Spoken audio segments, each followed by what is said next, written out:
K-pop Demon Hunters, Haja Boys Breakfast Meal and Huntrix Meal have just dropped at McDonald's. They're calling this a battle for the fans. What do you say to that, Rumi? It's not a battle. So glad the Saja Boys could take breakfast and give our meal the rest of the day. It is an honor to share. No, it's our honor. It is our larger honor. No, really. Stop.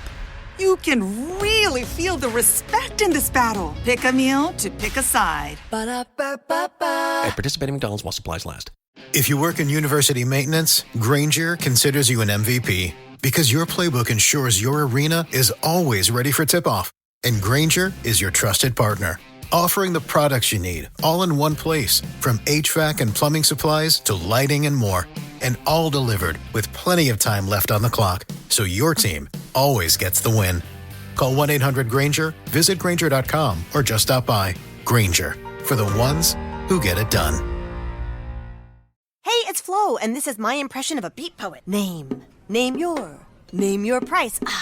A tool, an idea, an inspiration to do more than just say what you want to pay. Oh no, but to see the options that could fit your budget.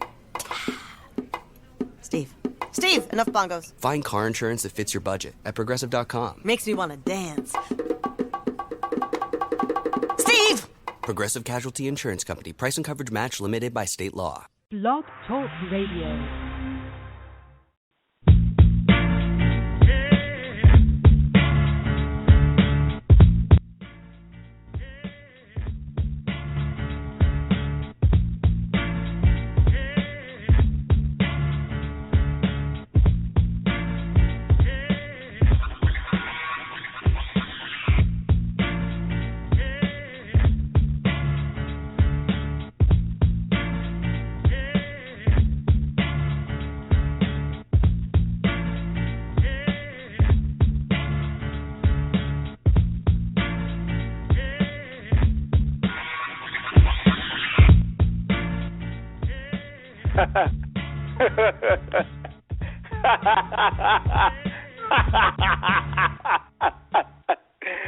Oh, guess who's back? Guess who's back in the building? Yours truly, the host of this show, 12 Kyle. This is 12 Radio. I had to laugh, man, because people actually thought that I quit and left the air. Oh, man, never. Back again, back in the flesh, back like cook crack. It's your man, 12 Kyle. This is the place where you can get a little bit of everything. This is the 12 Radio Show. Again, I am your host, 12 Kyle.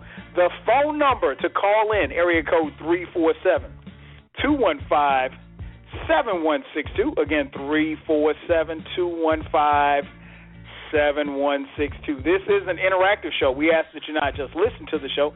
You can be a part of the show. Participate in tonight's discussion. Now, there's a couple of ways you can do that. You can log into our chat room.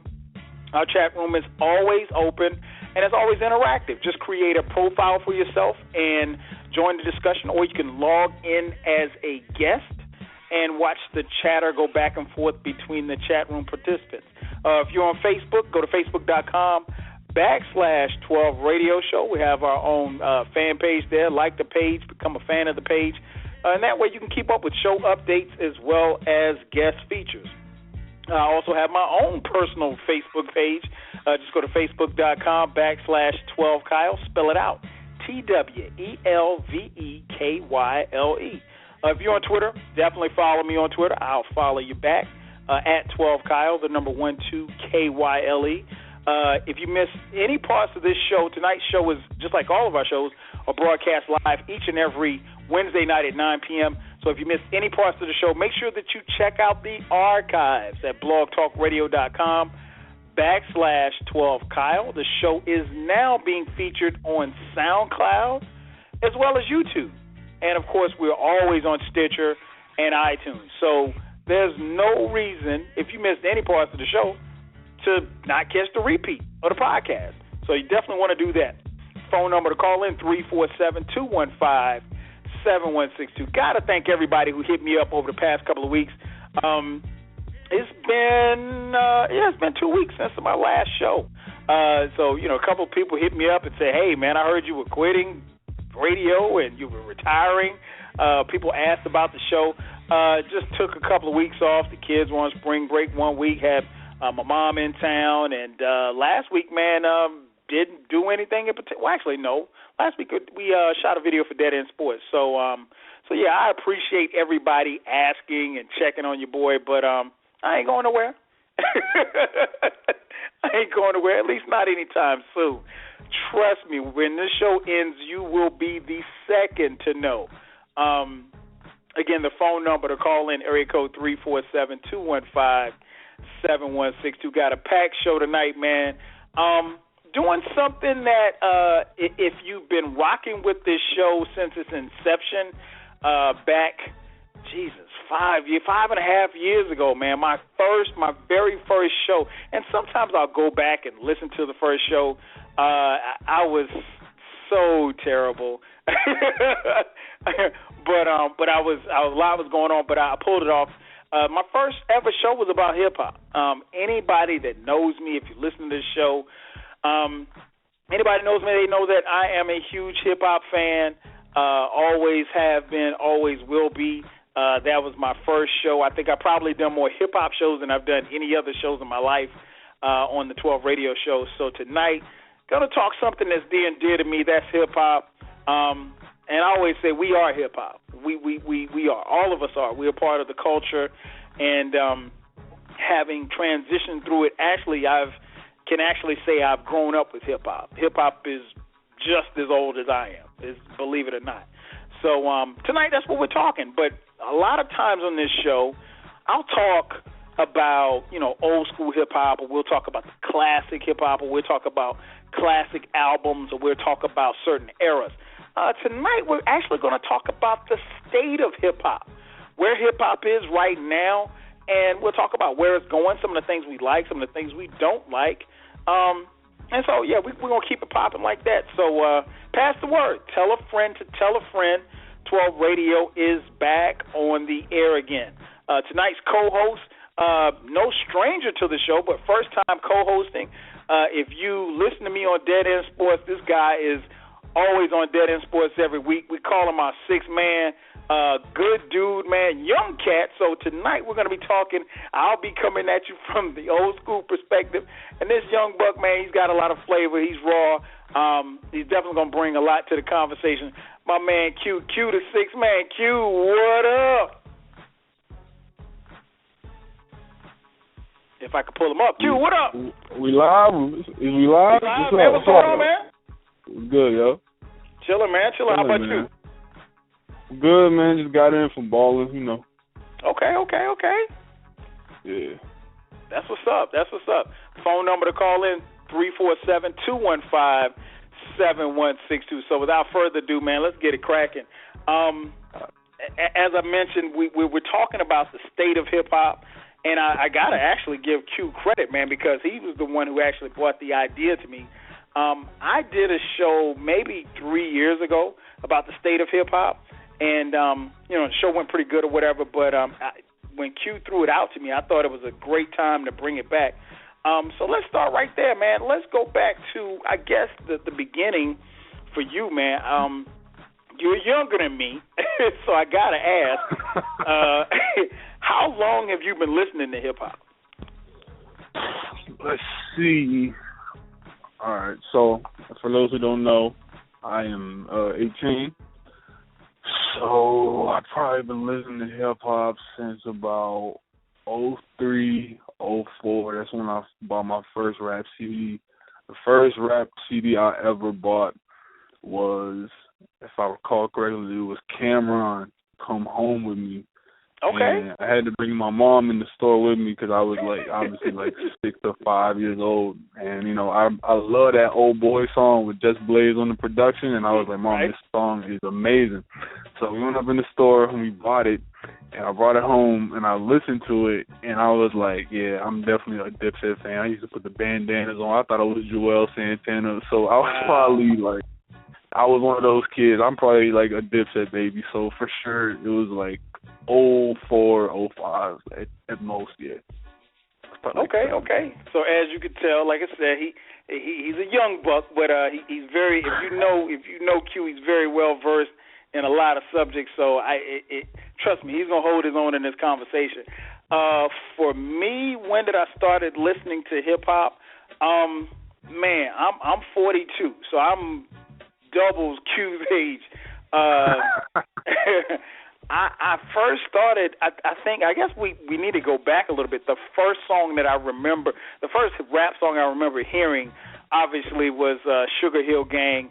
That was the first song that I heard was from the Sugar Hill Gang, Rapper's Delight. I think anybody from my particular era, that was probably the first song that they actually heard. But I've been listening to hip-hop, man. I really, really started getting into, even though I heard songs and things of that nature, but I think my first foray really into hip-hop probably came in around 83, 84. So that was really like when Run DMC came out.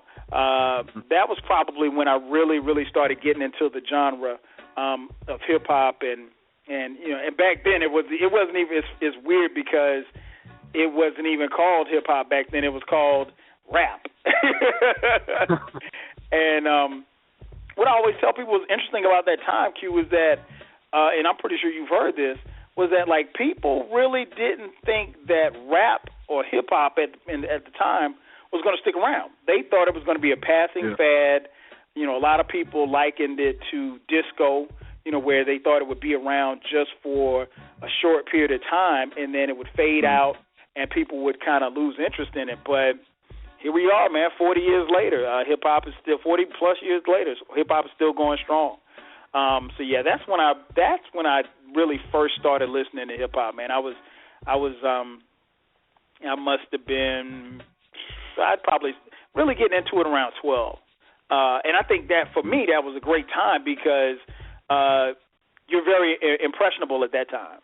So, trust me, anytime we saw videos or anything like that, we wanted to mimic everything that we saw, everything that we saw in the video, everything we heard on wax or whatever. The phone number to call in, 347-215-7162. Again, 347-215-7162.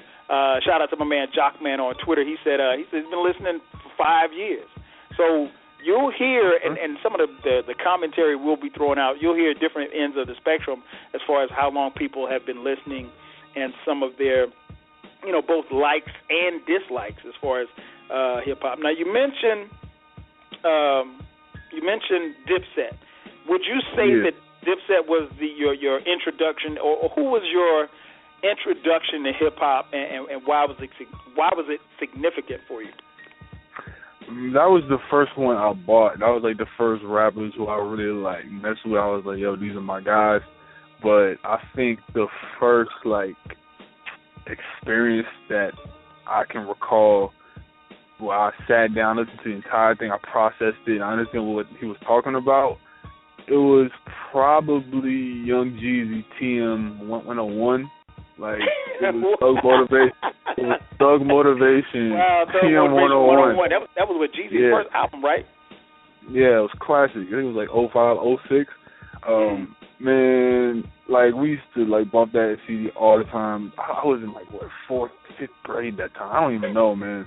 It was crazy. So it was him and it was Kanye West, College Dropout. Those two albums. Okay. Those two, for sure. Okay, now I remember I'm laughing, man, because I'm starting to realize, and we're only a couple of minutes into the show, but I'm starting to realize your answers are making me feel real old. Because if I'm not mistaken, Thug Motivation trial, I want to say was I in college? I may have been out of college by then, but anyway, College Dropout. That was both albums were significant, but I think College Dropout was really, really significant, particularly for the career of Kanye West. Did you, looking back on it now, did you have any idea that Kanye would be who he is today, when you think about that album? Well, first off, I think the most important thing to know is, for one, the album came out in 2004. So everyone, just to put preface that, in 2004, Kanye West shaped my entire spectrum of what I envisioned like hip hop to be, because what he meant to me as 6-year-old, 7-year-old child was that a rapper has to have charisma. He has to be funny. He has to go over good production. He has to be able to relate. He has to be able to have songs that I can just vibe to, and he has to have funny lines. So he covered everything that I looked for in a rapper, and I remember thinking that, this album is absolutely fantastic. Like, Slow Jams came on the radio one time. I was like, Mom, who sings this? Like, who is this? I love the RZA, inspired, high-pitched Chaka Khan sample. Mm-hmm. Do you want to be? I love that. Right. Through the Wire, it was amazing. So that entire album shaped what I envision hip-hop to be today and what I think it should be for the most part. But I didn't know Kanye was going to be as huge as he was. I mean, I definitely didn't know he was going to go insane, but definitely, I thought that he could have did, some good things, producer for Jay-Z, but never in a million years I think he would be as huge as he is, selling out stadiums, doing this. I thought he was just going to be another Chicago rapper, another rapper that everyone likes, but not as big as this scale. Right. I agree, man. I think I'll answer that and then I'll tell you my introduction. I just remember him, and I think he was really, Kanye at the time, man, was really one of the best kept secrets, because nobody knew he could rap. Everybody knew that this guy, he had something different as far as he was using those sped up samples, and the beats were really choppy.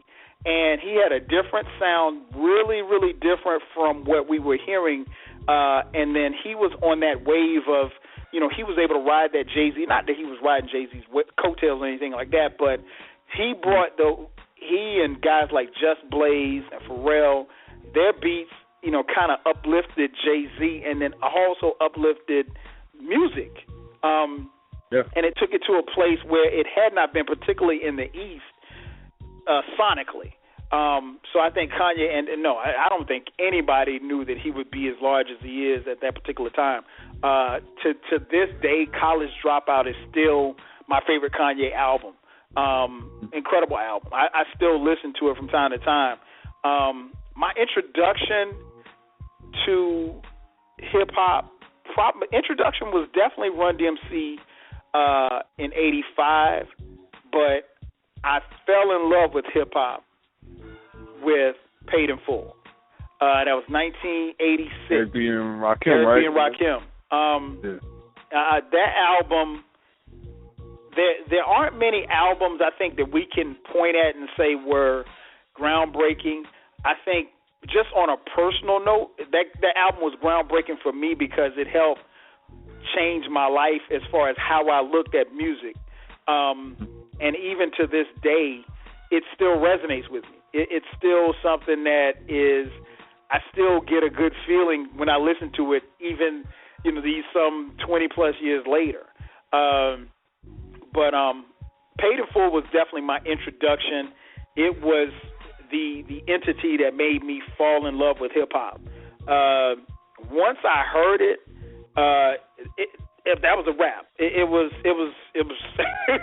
I was done. Yeah. I couldn't.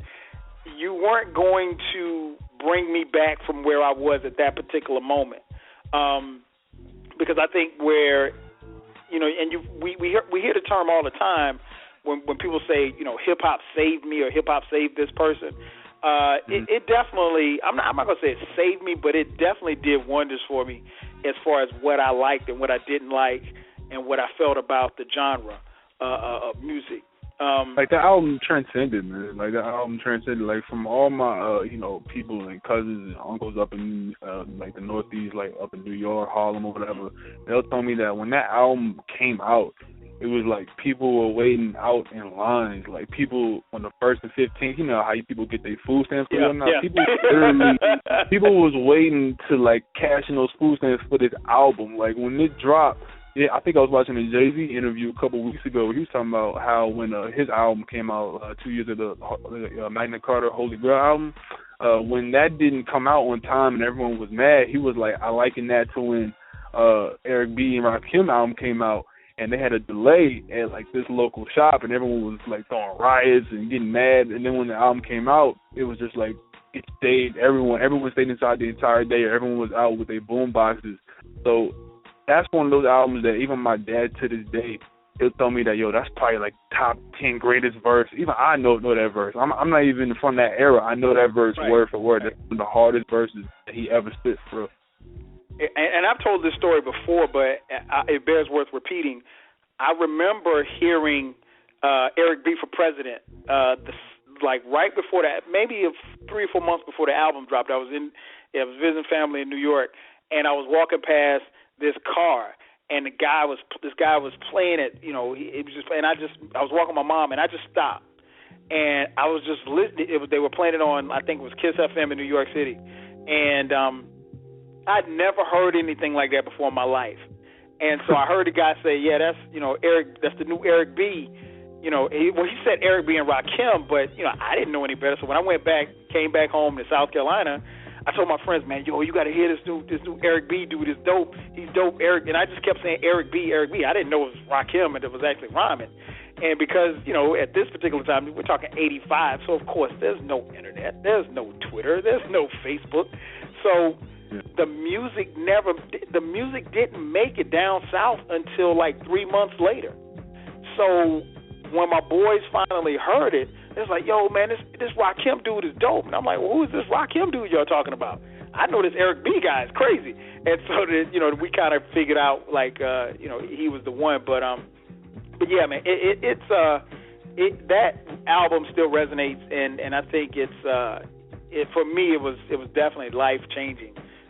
Like I said, as far as how I look at music and how I get into music, because I think, you know, we as fans, you know, have to actually get into the music and feel the music. The phone number to call in, 347-215-7162. Again, 347-215-7162. I am your host, 12 Kyle, and this is 12 Radio. Tonight's topic, we're talking about the state of hip-hop. Got my man Q, the sixth man in the building, and we're taking you up until 11 p.m. Eastern Standard Time.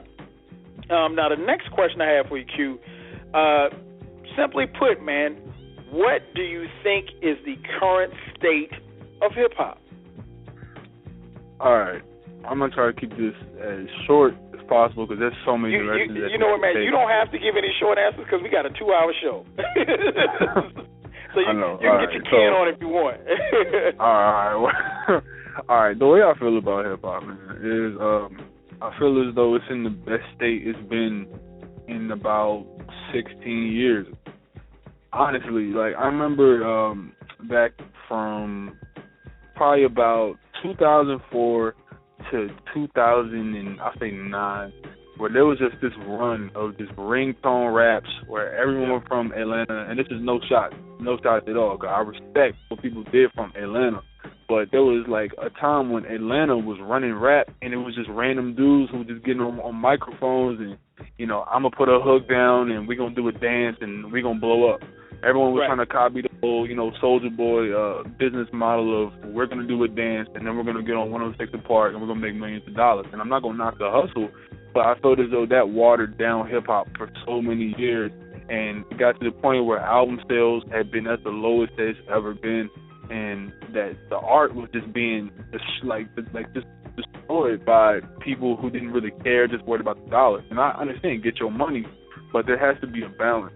But in 2015, I feel like hip-hop is at the strongest it's been since the 90s, man. Like, people will disagree, some will agree, but if you really look at it, all right, who are 2 or 3 or 4 biggest rappers right now? People will say Drake, Kendrick Lamar, J. Cole. Whether you hate or love any of those rappers I just listed, you have to admit that they both, or all 3 of them, some will say, put lyrics and melody and their artistry above everything.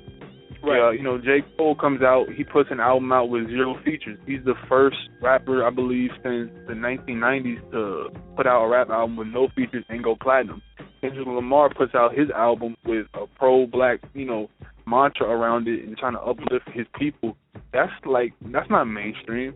Drake, on the other hand, he's just a dude who knows how to make songs, but occasionally Drake can snap, you know what I'm saying? It's not like he's trash. I I personally think Drake can rap a little bit. I'm not saying he's, top 5, top 10, but dude can rap. So it's like, how long has it been since we've had 2 or 3 dudes who personally put their art above everything and can balance between making good songs and actually having a good message? I think you have to look at Chicago right now. There is a movement bubbling out there.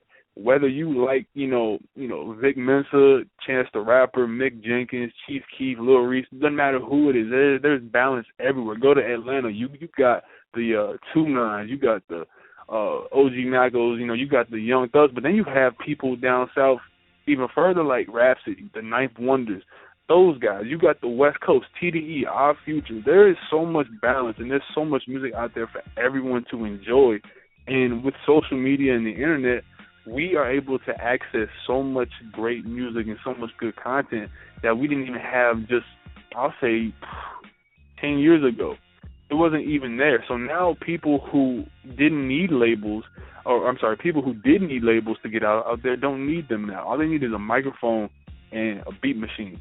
And the next great rapper could come from just putting his link up on a SoundCloud or a YouTube page. I love that. I think rap is in a great state. I think you have to look for the music, and I think that if you say that rap is trash right now, I really don't think you're looking hard enough. Right. So in closing, I just think it's in a great state, man. I think it's doing very well. That's just been in a long time. You know what, man? I actually agree. I think it's in a very precarious spot, but I think it's in a better spot than where it was. Now, I think it's tailed off from where it should be, but I totally agree with you. I think where it is right now, it's in a good spot from where it was, because you're right, and I'm not, and trust me, I live here, so I can say this. Yeah, at one point in time, there was a string of just ringtone rappers and trap snap rappers, and I'm not, and don't get me wrong, and I'll get into it a little bit more a little later. Mm-hmm. I think everybody, and I've always said this, as a hip-hopper, as a hip-hop fan, as a hip-hop head, as an old school head, I think everybody has room at hip-hop's table. So even a guy like Young Thug, I don't like Young Thug. I don't listen to Young Thug. I mean, same with Gucci. You know, it was funny. I was telling somebody one day, this was years ago, people were talking about Gucci Mane, and I didn't know who the hell he was. And I was like, I could bump into this dude literally in the streets of Atlanta and not know who the hell he was. And he had the number one, I can't remember the name of the song, but he had the number one song in the country at the time. Some yellow ice creams. I don't even. Anyway. Lemonade song, yeah. Yeah, Lemonade. That's exactly what it was. But I say that to say this. Even as an old school cat, I understand that, everybody has their time to shine, and everybody will. But when you have that time, I think you have to make the most of it. And I think what is kind of scary for me is that there's some guys who will get the spotlight and get to shine, and not necessarily take it to the level where they need to upland. And no, I get it. Everybody can't go make an album like Drake. Everybody can't go make an album like Our Future. Everybody can't go make an album like Young Thug. But I think what I would like to see is more balance and more creativity in this generation, because that will extend the life of hip-hop. If everybody sounded the same and everybody looked the same, we're going to get the same results. And it's going to become stagnant. And the last thing as a culture, that's the last thing we need is for the culture and hip-hop to become stagnant, because that's not what it's about. It's never been about that. It's always been about trends and cutting edge, and it's always been on the cusp of something great. And so I think, when I see when I see the game getting stagnant or what have you, that becomes frustrating to me, because that's not hip hop. That's not what hip hop is based on. It's based on a foundation of being dope and then pushing each other to be dope, and therefore you should get dope music from that. You know what I'm saying? So I think it's in a good space. And shout out to Let me go back here.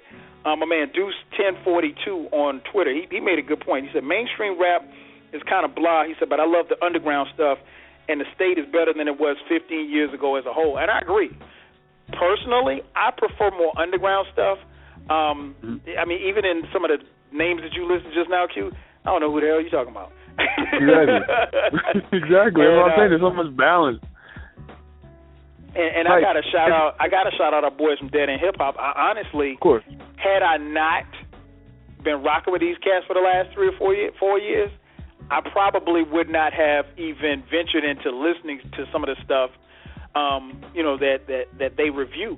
But some of their reviews, kind of moved me to check out stuff. Well, I'll say, well, hey, what do you think about this guy? What do you think about that guy? They say, okay, well, you should check this guy out, that type of thing.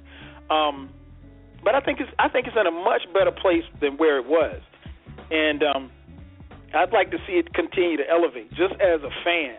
And no, like I said, I'm not going to go buy Young Thug's album, but I understand that there's a place for Young Thug at hip hop's table.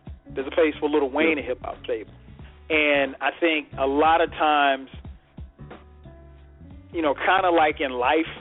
The older generation, they want to shut the young bucks up. Now, I'm not, everybody got something to say, but I think, the younger generation, especially this new wave of MCs, like you mentioned, the Kendricks and the J. Coles, I love the fact that these guys are bringing lyricism back because that's what it needs, and hopefully it'll make some of these other guys step up. I mean, you got to think about it, man. Just like to interject real quick, you got to think about it. Not since, and this is so cliche to say, I hate talking like this, but not since Pac and Big has there been two dudes, and I'm not comparing. I'm saying in the capacity in which they rap.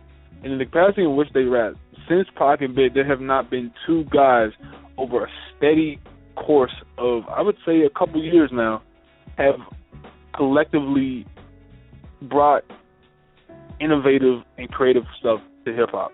The Pimp a Butterfly, 2014 Forest Hills Drive, Born Center, Section 80, Overly Dedicated. Those two rappers right now are consistently putting out good content. And not since those two rappers I just mentioned, Tupac and Biggie, have there been, like, Nas had his run, but he didn't control hip-hop for, years. Jay-Z, he would dip in and out before, the Hard Knock Life album came out. Ghostface, he didn't really run. Wu-Tang had its little 2-year, 3-year thing, but there was never, a control where they held, speaking of control, the Control verse. Since the 90s, has there been a verse where people were like, yo, did you hear that? Since Ether, has there been a song? That's about it. Since Ether, has there been a song spoke on as much as that Control verse? And that verse wasn't even that amazing to me because I feel like Kendrick can do so much better. But the fact that we got literally Phil Jackson tweeting about Kendrick Lamar's lyrics, and you can look that up. It's on his account. I didn't even believe it either. Phil Jackson came out and tweeted about that. Those are two rappers who are collectively contributing innovative and good content to hip-hop. You have to acknowledge that. You can't just sweep that under the rug and say, oh, these young cats just having their moment to shine. If you actually listen to their bodies of work, these people are putting out amazing, content. All these guys are, in my opinion. Yeah, and I think as long as they continue to push each other, because I think that's what's going to prepare, and to be honest, Q, just looking at it from a historical perspective, when I started listening to hip-hop, there were guys like Run, DMC, there was Curtis Blow, LL was just getting on the scene, and they were considered the new Jags. And then there was another way, and then so as they, and I don't want to say their time, because here's the thing, the music I think back then, and even to this day, the music back then, you grow with these artists. So what I want to make sure is that, especially for everybody listening, if you like Jeezy, if you like Young Thug, if you like Rick Ross or whomever, I think the thing that you want to do as a fan is to be able to grow with that artist. Because 10 years from now, you better hope that, Young Thug is still around. Or Lil Wayne, because that's what you want. I mean, to right now, if if Big Daddy Kane was doing a show here in Atlanta, I'm there. And he has enough material to do a show, a really, really good show. Same for Run DMC. Yeah. So I think what you want to do is be able to grow with these artists. I think the point that you made, and I think it's very, very key, is that run that we had where there was a lull in hip-hop, it was just microwavable. You could put a rapper in the studio, everybody was just trying to make a hit, and it hurt the genre. It hurt music because anybody can make a hit.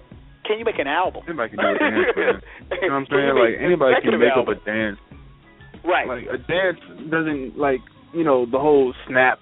Everyone was trying to copy what T-Pain and Soulja Boy did. Oh, I'm gonna make a snap dance. I'm gonna make a like Superman. Really, dude. Like that was just like 7 years of just unnecessary. You know what, Q, man? I gotta even in something like that. I don't really, and it's gonna sound crazy. As far as whack as I think Soulja Boy is, I'm not gonna crap on it because for every Soulja Boy, and you young bucks can look this up. There was a guy by the name of Rappin' Duke back in my day, and he had this song called "Da Ha." There was Joeski Love. He had this dance called a Pee Wee Herman, and it was a dance. Yeah. And now keep in mind, those were the only songs these guys ever made, but they had dances to them. So I just look at it like maybe Soulja Boy making up a dance is the same as Joeski Love making a Pee Wee Herman. That's a good point. That's a great point because I always try to tell people this because I don't like talking and I call these people dust heads because these people only listen to I can't listen to it if it's over a certain pitch level. If it has 808s, hi-hats, I can't listen to it. It has to be a boom bap beat and just straight bars. It's like there's more to music than that. And I would tell people that what was Tupac's first big single? Think about it. It was "I Get Around." It was a song about having sex with multiple females, but people for some reason forget that and say, "Oh, hip hop is so misogynistic and this is just terrible, and I just don't like how the new generation only cares about this and that." Tupac had so many songs about doing shooting people, all this and that, but it was entertainment. Biggie, same thing. Nas, same thing. Jay-Z, same thing. Girls, girls, girls. But think about this, the sample for Girls, Girls, Girls is a song with Biz Markie back in the day. Those were the songs that people made. So you have to think about hip-hop's, there's been a completely, one-sided argument that's going on with the older generation that thinks, oh, you and your new Young Thugs and your rich homie Quan, you only care about, hooks and whatnot. That's not the truth because what we should be focusing on is, and I think this is the point that you're trying to make, how come in rock music and areas in which people have guitars and whatnot, those people can tour until they're 70 years old and make millions in stadiums, but Big Daddy Kane can only perform at a little jazz club here and there and sell out to only a few hundred people. And the reason is because we as rappers, it's a young man's game for some reason, and I think we need to change that. It's a young man's game, and it's now there I disagree. I've seen Kane perform. These guys, he's an amazing performer. I think they can tour depending on the artist. They still tour and they still do very well for themselves. They earn a living like that. And I think the thing is that a guy like Slick Rick or Big Daddy Kane, their discography is such to where they can do that. Where I don't think it's a young man's game because here's the thing. I think it's game for everybody because, again, Kane can come here, Slick Rick can come here, and I'll say, okay, I'm going to go buy a ticket. Lil Wayne can come here. I'm not interested. That's and that's no knock on Lil. I'm just not interested. Rick Ross can come here. I'm not interested. I think what we have to do is understand that at some point, even our favorite MCs gonna get old. They're gonna get old. So you have to. I guess the thing I'm saying is that hopefully, as these MCs come up, they evolve. You're right about Tupac, but I really don't. I don't pay a lot of attention to people who talk about hip hop. Hip hop's always been misogynistic.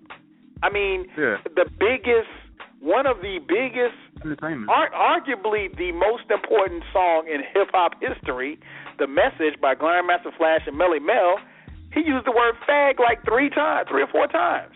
And this was in 82. So you look up at that song like it's amazing, man. It's exactly. Song, and so, you know, and if you're ever confused about something, go to some of these sites like Ola.com or Rap Genius and pull up the lyrics to your favorite song. You'd be surprised at what's actually being said. I said that to say this. When you have a deep discography, you know, it'll balance itself out. You mentioned Tupac. Yeah, he had songs, you know, talking about getting around, but he also had Brenda's Got a Baby. He also had songs like, you know, Dear Mama. And I think that was a part of his evolution as an MC. And what I'd like to see, and it happens with time, if they're putting out quality music, over a period of time, you get that from your fans. Your fans will bring that out of you. You know, because you can't talk about snapping and selling dope all your whole career. I mean, to add to that, what I think I was trying to say in my earlier point was that Big Daddy Kane can tour. I'm not saying he can't tour, but ask yourself this.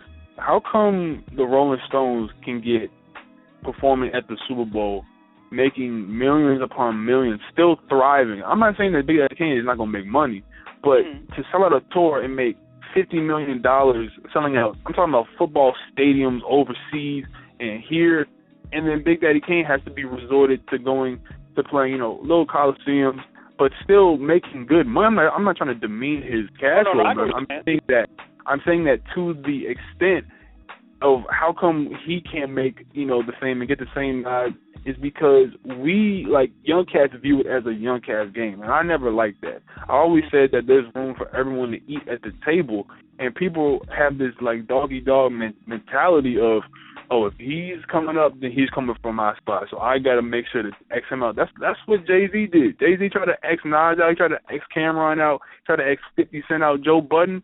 Like, he tried to, like, make sure no one could eat. He was the king of New York because he wanted it to, like, be that. And it wasn't even a competition thing. It was I feel like you coming from my spot, so I'm going to have to take you out. Because Jay-Z was, like, 34, going on 35, and Joe Budden and Young Jeezy were all coming out. And he had to make sure that he solidified his spot, so he evened out the competition and started putting out all these diss records to Nas and everything. And I guess that's just a microcosm of the fact that in hip-hop we feel threatened that someone's going to take our spot.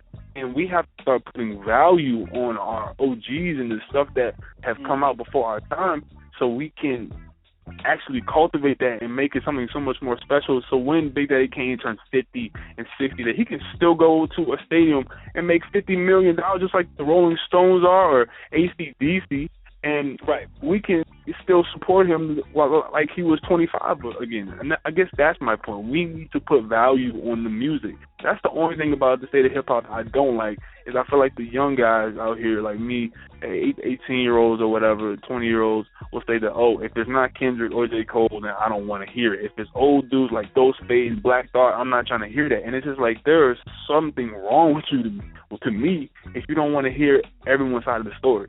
You know, and that's something that we definitely have to change. Yeah, I agree. I think to answer your question also, as far as like the Rolling Stones and a guy like Big Daddy Kane, you got to look at who's buying. You know, you got to look at who's buying their tickets. You know, people who buy the Rolling Stone tickets, you know, they have jobs, they have careers, they have 401ks, they have families. So, you know, it's nothing for them to go spend $400 on a ticket. You can't think of one hip-hop act right now that you would spend $400 on. You know, I mean, there aren't any. And if there aren't a lot. And so that's where time and longevity comes in. But it's a great point. I think, you know, it's about being able to reach, and I think that's where the younger generation has to learn from those who came before them. And the older generation has to keep pushing the button to make sure that you can take these young bucks and put them up under your wings, mentor them, and tell them, hey, I made these mistakes. You know, you shouldn't want to make these kind of mistakes that I made. You need to do this. Make sure your deal looks like this. Make sure that you don't let, you know, the label push you into making these kind of records, that type of thing. And then just really cultivating the art. The phone number to call in, 347-215-7162. Again, 347-215-7162. 888-978-7162. I am your host, 12 Kyle. This is 12 Radio. Tonight's topic, we're talking about the state of hip-hop. Got my man Q, the sixth man in the building. We're taking you up until 11 p.m. Eastern Standard Time. Pass the word, tell a friend to tell a friend. 12 Radio is back on the air again. Now, that got me to think about another question, Q. You're young. You mentioned you're 18. What do you think needs to change about with today's hip-hop? What I think needs to change? Mm-hmm. I feel as though there's like a few, a couple like percent here and there of guys who are trying to sound like the next man, and that's always about hip hop, right? And that's all music in general. When something's hot, you're gonna try and emulate it. You're gonna try and see if you can cash in on it. I don't know if there's anything I would change other than the radio should, a majority of radio stations should play a little bit of both sides, but even then, there's the argument that, to me, I'm going to put it out here just like this. I don't like to listen to, most of the time, straight up 10 minutes of bars, no hooks, no melody, anything. I feel as though, as a student of the game for music, I take these classes, and I've been a child of hip-hop for years now. I think that when my favorite rappers, like I said, is Kanye West. I said that he had, back then at least, everything that I was looking for. He had the charisma, he had the beats, he had the mic presence, he had the consciousness, he had the funny lines, he could spit, he had the flow, and then his voice was fresh. So I was just like, okay, he has everything I'm looking for in a rapper because he has the complete package. I feel as though most guys out here sometimes, and this is a bad thing and it can also be a good thing, is they just pick up a mic and they can just think that, I'm gonna be the next big thing. That you guessed this song, and that's no diss to OG Mac, because I actually like his music, but he even says that song, You Guessed It, only got hot on Vine because people are stupid.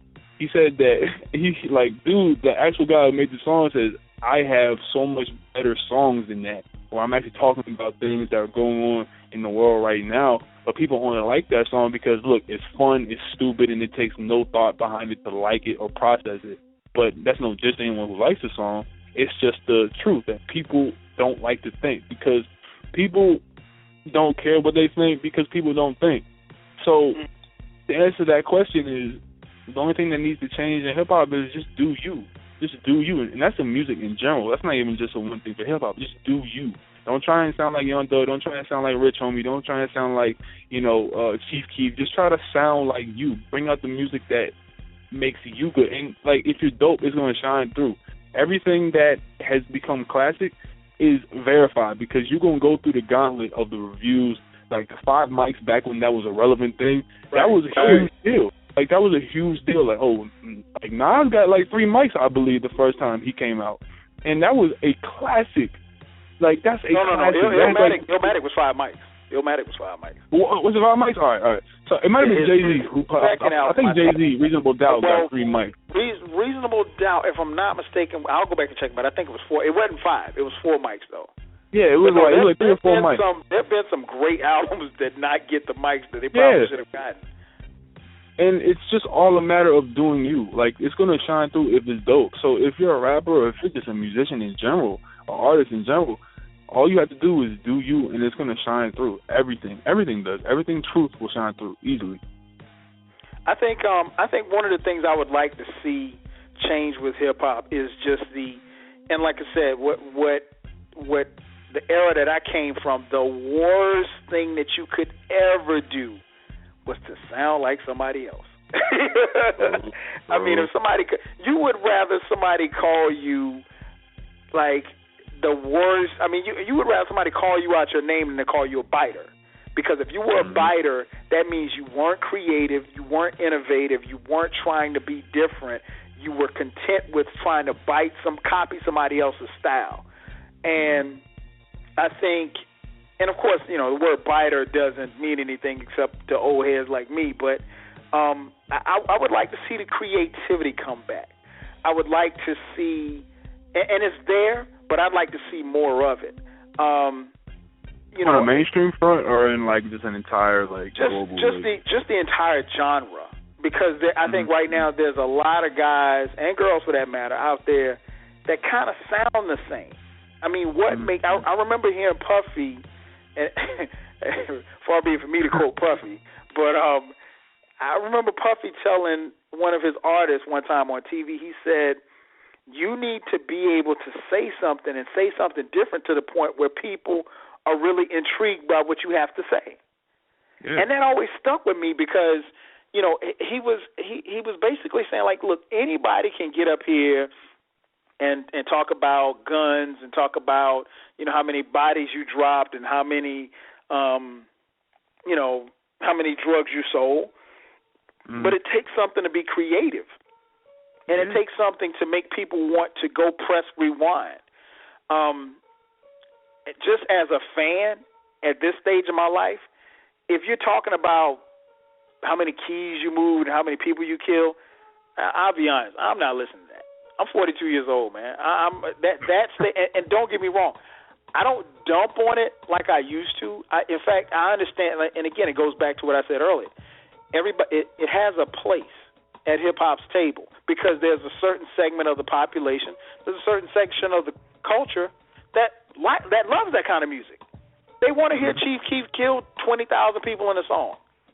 I mean, bro, when I was 14, I listened to NWA, and they killed a whole bunch of people.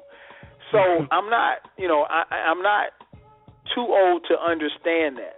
And I also listened to a guy named Luke Skywalker, who I think is a hip-hop pioneer. You know, but if I look back on the lyrics of what he was actually talking about, do I want my kids to listen to it? No. But I'll expose it to them when the time is right and say, hey, you know, and to be honest, I can't really tell you what I got out of listening to Two Live Crew other than the fact that I wasn't supposed to be listening. The beach was fire, though, man. Oh yeah, and you know what, man? And something I left out as far as my introduction. I think one of the other things that helped me, particularly when the golden era happened in hip hop, and it kind of made a turn, and I really started getting into NWA. One of the biggest reasons why I listened to it was because my mom forbid me to listen to it. It was rebellious. Really? You know, listening to Eazy-E, it was rebellious. I never forget, and I told the story before. I'll tell it again real quick. I was listening to Eazy Does It. And my mom happened to be walking past me, and it was an interlude, and he was just cussing this chick out, calling all kind of B's and MFs this and all this stuff like that. I know what you're talking about. And my mom was like, what is this you're listening to? She heard it through the headphones, and this wasn't Beat headphones. And so, you know, so she said that, and she was like, look, don't you ever bring this music back in my house. And from that moment on, I really wanted, I mean, I was already listening to hip-hop, but I wanted to listen to it even more because she told me not to. So, you know, and hip-hop doesn't have, I don't know if it really has that effect because it's so prevalent now. You know, back then you had to really go to find hip-hop, you know, especially that kind of music. But getting back to the point, I agree with you. I think it all has its place, but I would like to see more creativity. I would like to see lyricism continue to be, and I'm not saying it's not lyrical now, but you mentioned J. Cole, you mentioned Kendrick. I would love to see these guys and other MCs that are out there propel the genre even more to be more lyrical. But is everybody going to be lyrical? No, because you're right. There are some people that, like me, I want to hear something that's going to push me intellectually when it comes to hip-hop. Yeah. You know, so I can't get that from Chief Keef. I can get a beat. Yeah. And, you know, some of the stuff is watered down and it's simplistic to the point where my 8-year-old son, after listening one time, he can pick up on it. And it's like that by design. But I think the only downside to that kind of music is the expiration date is pretty quick. Yeah. You know, like, the one thing I want to add to that is because I think that there's two types of rap. You know, there's two types of rap. And I don't believe in, like, the whole, oh, this is real hip-hop, son. Like, I never believed in that, like, whole, like, thing. Because to me, hip-hop is hip-hop, rap is rap. If you rap it, then you obviously making real hip-hop. Like, there's no such thing to me as real hip-hop. There are dudes who make whack songs, in my opinion, but that's also subjective. So real hip-hop is a figment of this, like, it's kind of like a dichotomy, but like it's between the OGs and the young bucks, like always. It's like the dude saying that, oh, this is real hip hop. Like, you listen to the Roots album, if you listen to Common's album, that's real hip hop. And then the new dudes will come on and say, and I'm gonna say some names that you probably even heard of. Nah, man, Lil Herb and Lil Durk way better than that, man. I've heard of Lil Durk. I couldn't tell you who the hell Lil Durk is. Exactly. Like, oh, I'm gonna tell you right now, man. Like, you know, Bankroll Fresh, he way better than this dude, man. He's speaking to me right now because that's where they're at. There are two types of music to me. There's music for the gym in the car, and there's music for me to study and lounge to. There are two types of modes you have to be in, and that's why I say balance is the yin and the yang of hip-hop, is that there's times where you want to be in the car and you want to get motivated to go to the gym and lift and do 20 reps or whatever, and you want to put your Finally Rich CD in, or you want to put, you know, your TM101 CD in, right? And then there's the times where you're at home and you're like, you know what? I'm going to pour myself a glass of wine. I'm going to give me a drink. I'm going to put on this Common B album. I'm going to put on this old Reasonable Doubt album, and I'm going to just vibe back to when I used to listen to this. There are two types of rap, and I think that there is a balance, and I think that we're getting it now with the fact that you can just search anything up online. I think the creativity is there. I think there are a lot of clones, but that's in all music. If you go on SoundCloud right now and you just look up a random guy, he could probably be your favorite rapper by the second song you listen to him. I just found a new dude, and I'm not going to plug him, but I found a new guy yesterday that I'm really feeling right now, and I think he could do something if he actually just keeps it up. And that's just for me searching on hopnewhiphop.com. And that's just one click away. So I'm saying the creativity is there. You just got to search for it. The mainstream guys who listen to the radio are going to say, oh, man, rap is trash. All they play is Lil Wayne and Nicki and all these guys. But there's a certain level to this that it takes. There's a certain sophistication it takes to make a song like A Milli. There's a certain sophistication that it takes to make a song like, you know, Over, or, you know, I'm thinking about a Nicki song real quick, like that Moment for Life song. Those songs are not like trash songs. Those actually, like, those dudes are really spitting on those songs. It just takes a different type of ear to appreciate, in my opinion, what real rap is. And that's just music that hits your soul, regardless of what the content is. It's just a matter of if you feel it, then it's real to you. That's the way I feel. If you feel it, then it's real. So that brings me to the next question. Where ultimately, man, where do you think hip hop is headed? Because we talked about the fact that we feel like it's in, you know, some good hands and it's moving. Where do you think it's headed?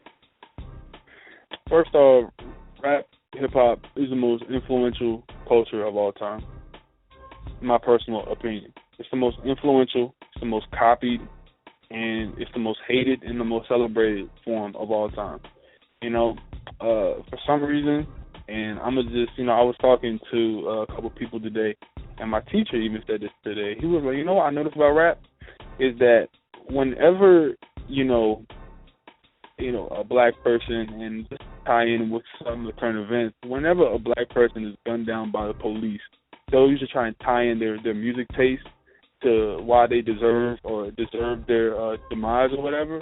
But when rap is on award shows, it's everyone's culture, you know? And I think it's funny because I never thought about it that way. Rap is that influential that we got people in, like, Europe, we have people in Japan trying to mimic what we do over here. Right. And I personally enjoy it because I think it's, like, to me, imitation is the best form of flattery. You know, when you look at what we're doing, I see hip-hop as, I'll say it again, the most influential art form of all time. There is nothing more imitated, more copied, more quoted than rap lyrics. You really got to think about it. Like, or nah, like, that's a real thing. That's something that people say. Like, people are in Congress are quoting rap lyrics to back up their arguments. Like, this is not like President Obama is quoting Jay-Z lyrics at the inauguration. Like, it's ridiculous. This is like the most influential music form of all time. I think in 20 years, like, I think people thought that rap was going to be like jazz, and it was just going to get, like, washed out and, you know, taken over by the corporations. It was going to, like, turn whack and just turn into, like, an underground form of thing. But rap, I see it becoming stadiums. I see it becoming sellout tours.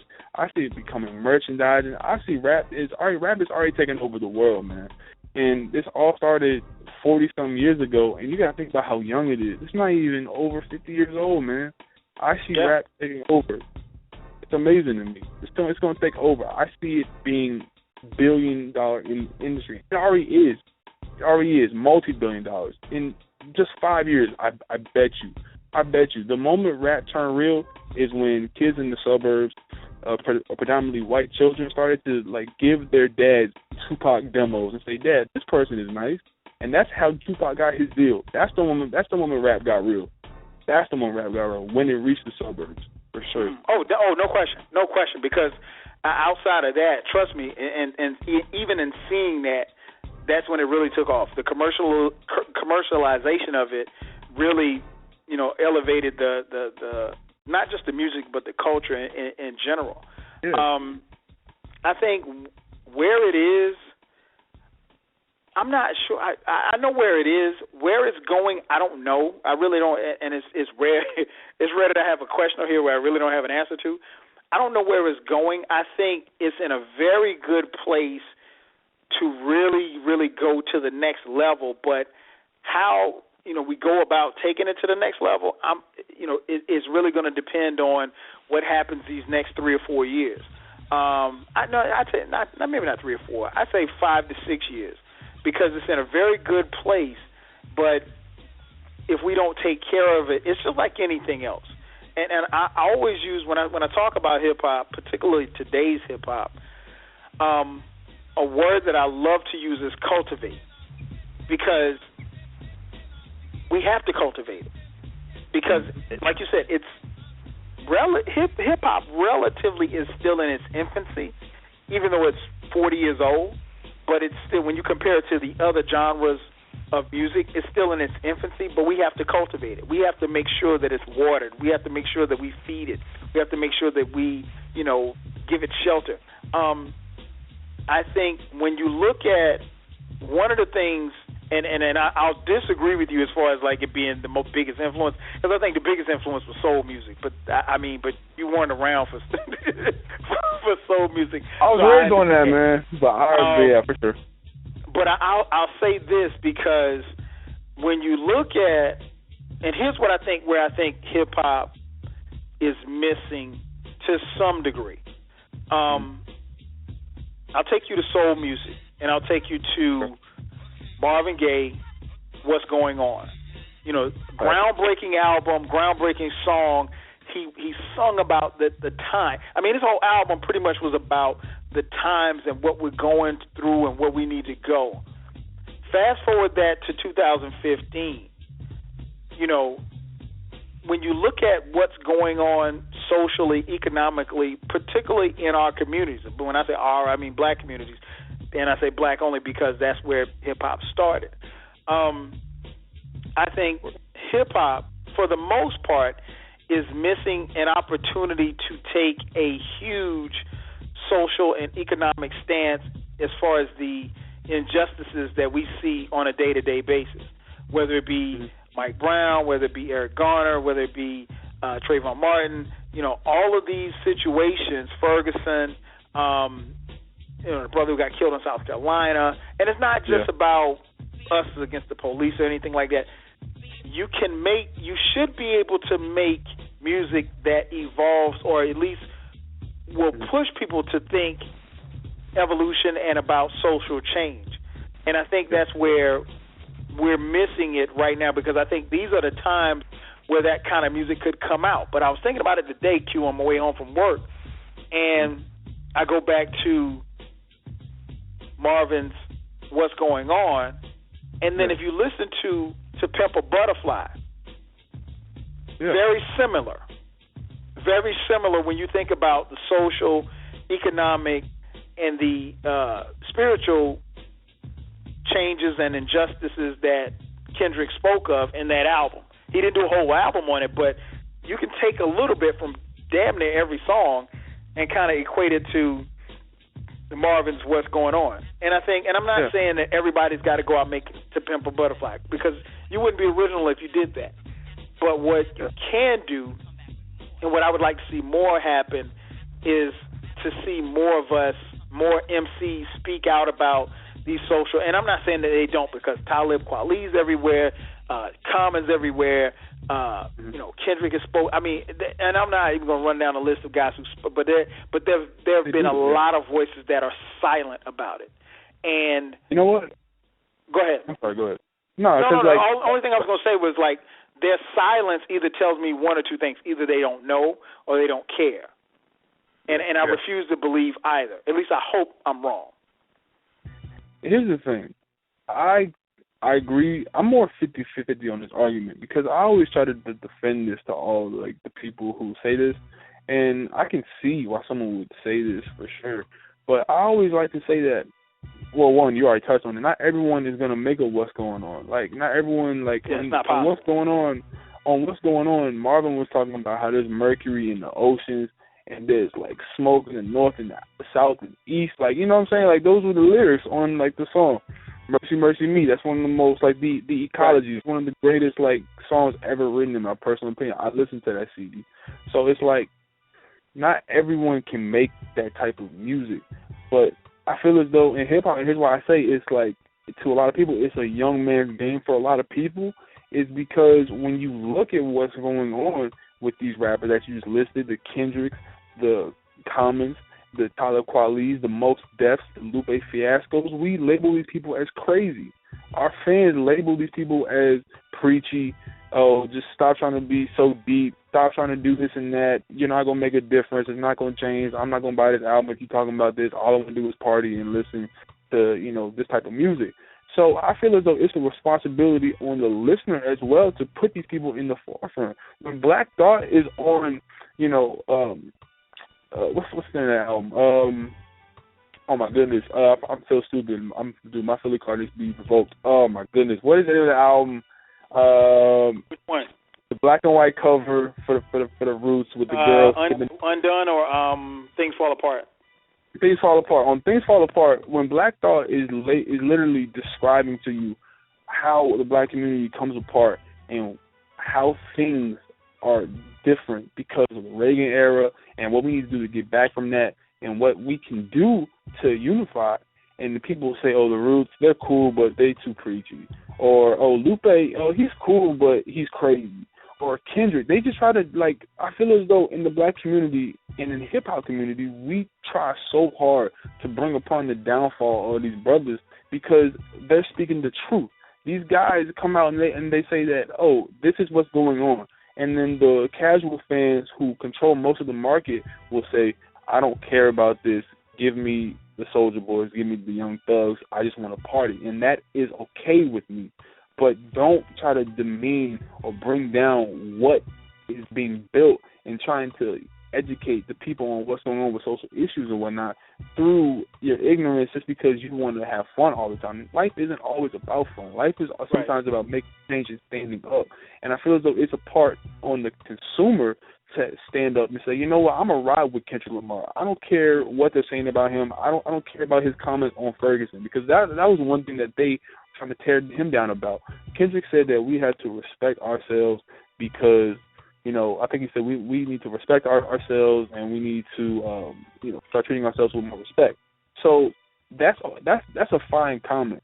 But people took it out of context and they were like, oh, Kendrick's, you know, he's whitewashed now. He's not one of us anymore. He's new black. And I hate that term because that to me is just a way for people to demean someone's message in a different side of an opinion. If you try to dismiss someone's opinion, then you're making an ass out of yourself because if you're not listening to a different point of view, you're just reinforcing your worldview and making yourself even more ignorant in the process. So as fans, we have a responsibility to buy the B albums, to buy the Things Fall Apart, to buy the To Pimp a Butterfly, to buy the 2014 Forest Hill Drive. We need to support these artists because if we don't, then guess what? On the radio, you're going to see the music that you hate. Exactly. It's so hypocritical to me. People will say, oh, I hate Lil Wayne, I hate this and that. But then you go and you download the To Pimp a Butterfly leak and you don't buy the album. So whose side are you really on? Exactly. Like, it's ridiculous. That's a great point. And I think, you know, the consumer gets lost in that. And I get it, too. You know, some people, they don't want to, I can even go back to something B said, you know, they don't want to be preached to some degree. And you know, sometimes they may feel like those particular, like they may say, like I've heard people say, oh, like I'm a big Common fan. I've heard people say, oh man, Common's always preaching. You know, at some point in time, we all get to a point in our lives where you need that kind of music to listen to. You know, and where you may listen to Young Thug or Soulja Boy today, there'll be a certain point in time in your life where that music just it doesn't move you like it once did. Or you may not have any ambition to listen to it at all. So that you have to support the balance, because if anything is one-sided, it's always going to be a downfall in the end. It's always going to be a downfall because, you know, people won't get the most out of what they want. And that's what I want to get, even if you look at where hip-hop is right now, and I mentioned it a little earlier, I want to make sure that the genre, the culture gets everything that it can, because when I started listening to hip hop, I mean, that weren't even, and we're going to talk about awards in a little while, but I mean, like, you know, to have, you know, rappers at the Grammys actually performing, I mean, they didn't even, when I was growing up, they didn't even recognize rap as an art form to even give them a Grammy. It wasn't until '88 when Jazzy Jeff and the Fresh Prince won a Grammy for Parents Just Don't Understand, and they boycotted the Grammys. So that got me to thinking about my next question. When you talk about, and shout out to, I can't remember who it was, and before we even go any further, shout out to everybody hitting me up on Facebook and Twitter. Keep the comments coming. I'm loving. Q and I have just been going in, so I really haven't had a chance to read back any feedback, but I've been tweeting and retweeting it out. So keep the comments coming. My man, Op 5 Stars on Twitter said, I think hip hop needs to take the industry back, take back their creative control from the record executives, which is a great point. Mm-hmm. So they got me to thinking about this question. Why doesn't let's think back to 15 years ago, so that would put around 2000. Why doesn't hip-hop sell like it did 15 years ago? And then the second part to that is, how can the industry catch up? Because the industry is clearly behind. You said, why doesn't it sell like it used to? Yeah, why doesn't it sell like it did 15 years ago? I think it doesn't sell like it used to because the internet has made everything available. You want is that good or bad? Do you think that's good or bad? I think it's both. It's a balance, man. Like if I want to get the real story on something that happens in the news, I just go check and see what this guy tweeted about, or a guy was putting up on his live stream. But if I'm releasing an album and my joint, like I'm a A$AP Rocky, his album leaked an entire month earlier than what it was supposed to. It was supposed to come out, I believe, January 10th, 2013. It leaked like December 4th, 2012. And he was heated, as I would be too. And that's a product of the internet. Guys who work at the factory, they get the album from pressing, they take it home, they upload it on the internet because it ships every Thursday. So people who wonder why leaks happen all the time, it's because guys who are in the factories and in those jobs, I see y'all, I know what y'all doing. Y'all take them out of the packaging and y'all upload them to the internet, and then people can download them for free. I'm not against the leak. I'm not against it because the culture has changed. Back in the day, Kyle, you could go in the store and say, "What's the CD called?" Enter the Wu-Tang 36 Chambers. All right, I'll buy it. See what it's about. You go home. Sight unseen, unheard. Never heard. You heard nothing about it. What's the CD called? Reasonable Doubt? I'll go check it out. All right, cool. Come back. That CD was fire because the majority of the rappers back then were putting out music that mostly everybody liked, and you could find dope things here and there. But if I go in the store, I have to make sure that my purchase is being reinforced with good music. And I can't just put down $14.99 on To Pimp a Butterfly if I don't know that it's going to be worth $14.99. Is that kind of selfish to not trust Kendrick Lamar? Yeah, because I should. But when that leak came out, I streamed it. I was like, all right, let me see what this is about first. And then I went and bought it, and I had the vinyl on the way, so Top Dog don't sue me. So I think the way that like, the internet has changed music, and the reason why it doesn't sell anymore is because instant gratification is such a huge issue in rap, because everyone can get it when they want it. Oh, this new album is leaked. All right, let's go download it. Everyone goes down to download it, and it's out a week before it's supposed to drop. And that's why I think oversaturation is another problem. And I don't know if we're going to touch about that later on, but just real quickly, oversaturation is why it doesn't sell either. It's because everyone can get albums within a week's span. Like Earl will come out, Action Bronson will come out, and then Tyler will come out, and we'll have those albums to listen to within 3 days, and then we'll say we're bored, we need something new. Because album dates are meant to be the day where you're supposed to listen to it. That's the way I always was raised on music. When something's meant to come out, it's going to come out, and that's when you're supposed to get it. Not that Wednesday before, not that Thursday before, because that demeans the value in what they put into it. Let's not forget that rappers and artists put years or months. Like Erykah Badu, she put 5 years into an album. Like some rappers put, 3 months in, and the quality shows. So the reason why that Young Thug's album can sell 16K and Kendrick's album is going to sell, I think he's at 400K right now, is because he's already gone gold. Yeah, it's already out of here for him. So he's good. So it's like 16K, 400K. That is completely built on touring, merchandise, and the consumer's trust.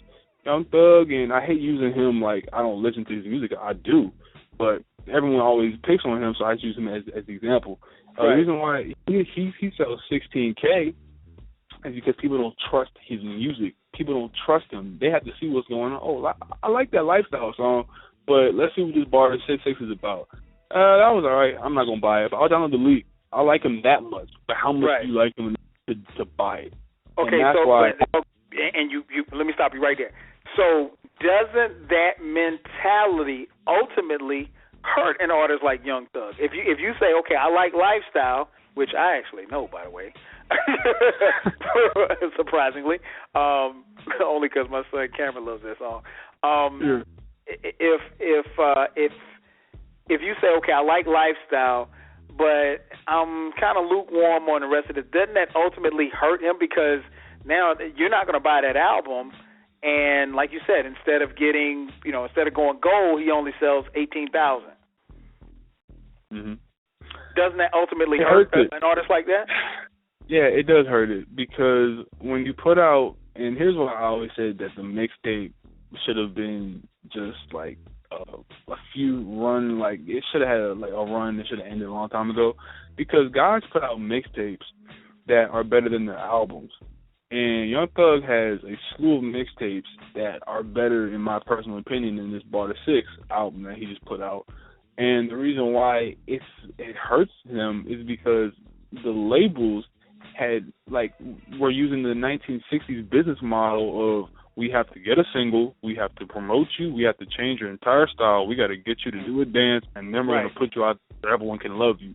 But then when the mixtape came out, everyone said, yo, forget that. I'm going to just put out 12, 13 tracks, or how many tracks I want to put out, and I'm going to get famous. I don't need your business model. So then business started to panic. So what they started to do is, all right, if you're not going to do the mixtape, then we're going to make sure to restructure the way albums sell. We're not going to ship your album out because we don't want you to, kill our business model.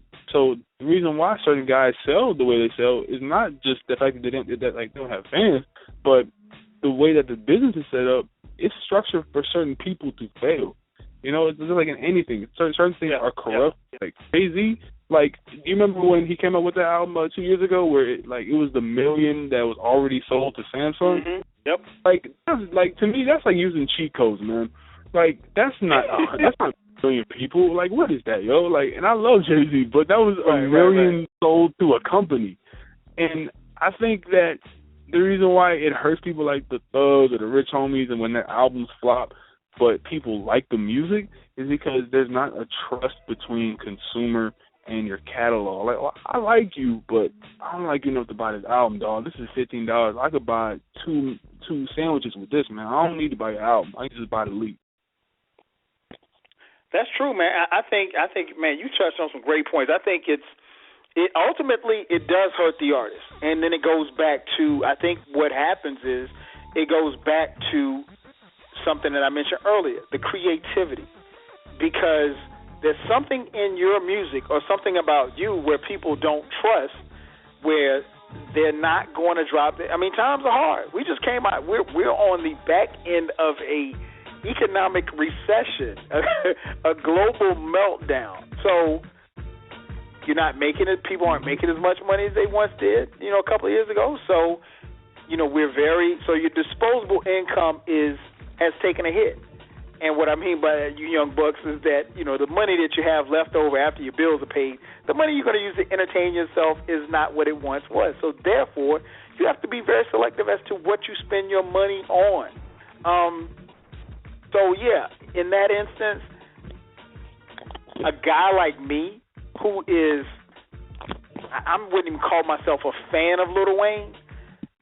If Lil Wayne drops the Carter 17 or whichever Carter he's on right now, Carter 5, he drops that.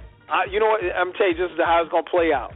Hey Q, you heard it? I'm gonna hit you up. Q, you heard it? Yeah, it's tight. All right, and that's it. And I can go find it online, or somebody can find it online for me via secondary marketing. I don't have to spend a dime on it. He can put 15 tracks on it, and the 4 tracks that I like, it'll be worth my download. And ultimately, like you said, unless you're just that even hurts a star like Lil Wayne, because that's $15 that he doesn't get, and maybe because he's not getting, or the particular artist, any artist in question, not getting that money, they lose some control creatively over what they can do. So in essence, like you said, the system actually is set up to help some of them fail. That being said, for someone like me who actually grew up with the culture, grew up in the era, word of mouth was everything. Because you're right. There was no, I mean, like you, and I was thinking about it as you were talking, I remember when you couldn't even go into, if you wanted to go buy Slick Rick's Great Adventures of Slick Rick, there was no situation where you could actually go in the record store, listen to the album, and what the record stores like Tower Records really started becoming groundbreakers, because they would actually let you come in and you could listen to a snippet. You could listen to like 30, maybe 40 seconds of a song, and you could actually hear the whole album, but you could only hear 40 seconds or at the most a minute of the album. And I thought that was cool, and that was groundbreaking. Obviously, that was before the internet. But to answer the question, one of the reasons why it doesn't sell is obviously the internet has made everything available, and the music industry since the advent of Kazaa, however you want to pronounce it, where they had the file sharing, where everybody where I could get Jay-Z's album, put it on my computer, log into a system. You could be on the other side of the world. You see Jay-Z's album on my computer. You jump in. You actually extract every song from my computer. Well, not from my computer, but from that particular website or what have you. Yeah, that file. And now you've got Jay-Z's album. You got it from me. Neither one of us paid $15, and it's all good. The LimeWire. LimeWire. Huge. The internet, I mean, the music industry as a whole, and shout out to Jockman, he said music is down, music sales are down all across the board, and they are. But I don't care how many iTunes or anything you sell, they have yet to recover. And that's why you have things like Tidal, and you got things like Jay-Z's rolling out, where they're trying to get artists to make their money back. To be honest, Q, I don't even know how the industry can catch up at this point, because they're so far behind. Ultimately, it comes down to, like you said, are you going to drop $16 on, and even in saying that, albums cost more now than they've ever cost before. 15 years ago, an album like Hard Knock Life, I think that album probably maxed out at $10, $11 at the most. And it was an album that went 5 times platinum. That album, I mean, right now, people are lucky if they go gold. I mean, going gold now is is the new platinum. Feat. Yeah, it's the old platinum. Gold is the old platinum. I mean, but back then, man, 15 years ago, I mean, like, if you weren't going platinum, you weren't successful. I mean, because if you look at the landscape of who was out at the time, I mean, you had your DMX out, you had Jay-Z, you had, Snoop, you had all of these. I think 50. M was just 50. You had M, he was just getting on the scene. If you couldn't, it was all about selling records. And if you couldn't sell records, you were done. 50 went diamond on Get Rich or Die Trying, man. Like, diamond hasn't even been reached since. I don't even believe. Like, those are numbers that people, like, the rap industry is so far ahead, and music industry in general is so far ahead of what the business model was of find your single, change your image, put you out there, you'll make a couple 100,000. Now, artists have completely, like, said, bump that. What I can do is I can put out my music for free, and I can talk directly to my fan base and get everyone on board with what I'm doing, directly talking to them on social media. I can send them links directly. So what they're doing is, like, Tyler, the Creator, in my opinion, he is a genius, because what he did was he said, I'm going to just start touring and do merchandise. I don't care about my album sales. I'm going to put the album out in certain stores here and there, like Best Buy, the Hot Topics, and stores like that, or Walmart. But if it sells for 30,000, that's okay, because you know why? I'm going to make about $2 million cool off touring around the world and selling merchandise on my own website. And the industry hates that. That's why the industry is so busy trying to buy the Spotify's, so busy trying to buy the SoundClouds, because they're trying to, like, scrape everything back into this, like, little pot that they can control and keep under, their thumb. But it's too big now, man. Like, they really know that this thing has exploded into an era in which this is the digital era. This is like keyboard warrior time, where everyone's just finding links, finding new rappers, finding new artists, and we can take back our music to what it used to be, just selling out the trunk. Mm-hmm. This is what the new trunk is. This is the new trunk music. You know how dudes just sell you like their mixtape? Yeah, now it's just back in the day, man. Yeah, like now it's just, hey, here's my link. Instead, back then, like 10 years ago, it was, hey, here's my demo. There's no demo anymore. There's no more A&Rs. The A&R is the person who's listening. Yeah. Yeah, and I think that's key, man, because and you mentioned it, and a couple of people mentioned it on Twitter as well. The mixtape changed the game, and it's, especially now, so many people rely on the mixtape, and everything is free. So you're getting your content out there, but very few artists at this point right now, especially hip hop artists in particular. Very few hip-hop artists are actually making money from, record sales. They're making money from touring. They're making money from, like I said, merchandise. They're making more money trying to, at one point in time, the whole ringtone things were big. But outside of that, it's hard. It's really, really hard. And unfortunately, and I've always made the case when I talk, and I try not to get into hip-hop, these huge hip-hop debates on Twitter, because you only got 140 characters. But I try to tell people, a lot of times the first thing you get into a discussion, what's the first thing someone says? Oh, well, such and such is hot. This is hot. The downside of being hot is that you're only hot for a certain amount of time. And people always make the case, oh, well, yeah, Lil Wayne's hot. Well, I mean, yeah, Lil Wayne's hot. Don't get me wrong, he's hot. But Young Jock was hot. Ja Rule was, I can't think of anybody that was hotter than Ja Rule when it came to hip-hop at one point in time. This dude was on not only hip-hop albums, but he was on radio. I mean, he was all over the radio because he was on hooks. And what happened? Where is Craig Mack? Where is Craig Mack, for first and foremost? Craig Mack is in a church, man. I'll send you. We did a show, what was that, last month? Last month. Shout out to my man D Love Hall and VA Easy. We did a show on Bad Boy. It was the big three: Bad Boy. Oh yeah, I remember that one. Yeah, and in my research, man, I found out that Craig Mack has joined this church. Like a cult. Borderline a cult. There's a YouTube clip on. Go on YouTube after the show. Check it out. Just put Craig Mack Church, and you'll see him in this church, man. It's craziest thing you want to see. But yeah, man, it's